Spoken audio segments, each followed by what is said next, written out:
নমস্কাৰ, মই জোনালী শইকীয়া চিম্পল লাইফৰ পৰা আজি আপোনালোকলৈ লৈ আহিছোঁ শুকান মাছৰ এটা ধুনীয়া চাটনি।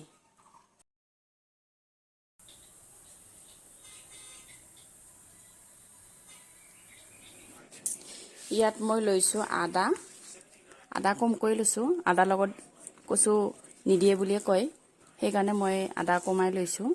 আৰু এয়া মই নহৰু ইয়াতে মই 6-7টামান লৈ লৈছোঁ। আৰু এয়া শুকান জলকীয়া, মোৰ ঘৰতে শুকাই থোৱা মাছ আছিলে এনেকুৱা ধৰণৰ। এইখিনি মই ধুনীয়াকৈ এনেকুৱা মিক্সাৰ এটাত গুড়ি কৰি পিনে লৈছিলোঁ। এইখিনিমান হৈছে মোৰ শুকান মাছ।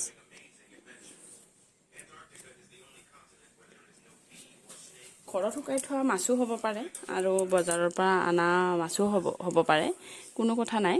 বজাৰৰ পৰা আনিলে ভালকৈ ধুই কৰি লৈ অকণমান শুকুৱাই ল'ব মানে মাছৰ পৰা পানীখিনি এৰাই ল'ব। আৰু আকৌ ঘৰত শুকোৱা মাছততো আমি এনেও চাফা কৰি শুকুৱাওঁ, যিহেতু আমাৰ জুইতে শুকোৱা গৈছে মাছখিনি।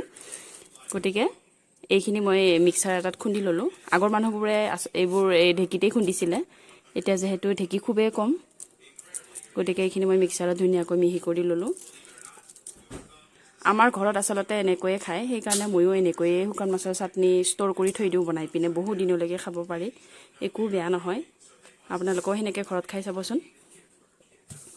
এতিয়া মই ক'লা কচুৰ এই ওপৰৰ ক'লা অংশখিনি এৰুৱাই দি পিনে ঠিক এনেকৈ লৈছোঁ। এতিয়া মই ইয়াত এনেকৈ সৰু সৰুকৈ কাটি ল'ম।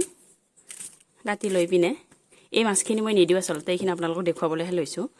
এতিয়া মই এনেকৈ কাটি লোৱা কচু, আদা, নহৰু, জলকীয়া মিক্সাৰত মিক্স কৰি ল'ম গোটেইখিনি। এতিয়া চাই থাকক আপোনালোকে মই কেনেকৈনো শুকান মাছৰ চাটনি ষ্ট'ৰ কৰি বনাই থাকোঁ ঘৰতে।